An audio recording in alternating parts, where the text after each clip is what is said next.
যেদিন খুব ভালো ভাগ্য নিয়ে বাজারে যাই সেদিন এই মাছটার দেখা মেলে, না হলে তো এই মাছ এখন ডুমুরের ফুল হয়ে গেছে। যদিও এই মাছের রূপ দেখে অনেকেরই আবার অপছন্দ, তবে আমার কিন্তু বেশ লাগে। এই মাছের উপকারিতাও প্রচুর, এতে প্রচুর পরিমাণে ডিএইচএ ও ইপিএ থাকে। হাই ব্লাড প্রেশার, হার্টের প্রবলেম, চোখের প্রবলেম ও উইকনেস কমাতে পারে এই মাছ। আর এটা তো সবাই জানে, চুনো মাছে ক্যালসিয়াম প্রচুর পরিমাণে থাকে, যা আমাদের হাড়ের গঠন মজবুত করে। আর যারা ডায়েট করছো তাদের জন্য তো সুখবর, এই মাছে কিন্তু ফ্যাটের পরিমাণ নামমাত্র, মানে এটা প্রোটিনের ভান্ডার। মনে রেখো, এই মাছের পুষ্টিগুণে কিন্তু বুদ্ধির বিকাশ ও স্মৃতিশক্তি প্রবল করার উপাদান আছে।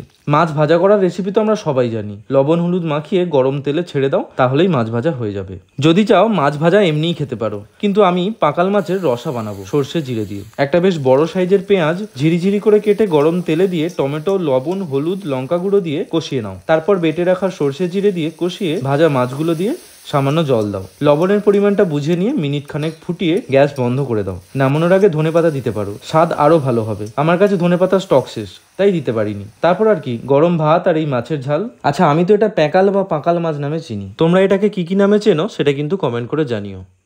ও হ্যাঁ, বলা হয়নি, যাদের বাড়িতে মাছ ভাজা প্রেমী মানুষজন আছে তারা কিন্তু মাছ ভেজে রাখার পর সাবধানে রেখো, না হলে রসা বানানোর সময় মাছগুলো আর খুঁজেই পাবে না। আসলে কে যে খেয়েছে সেটা তুমি ধরতেই পারবে না।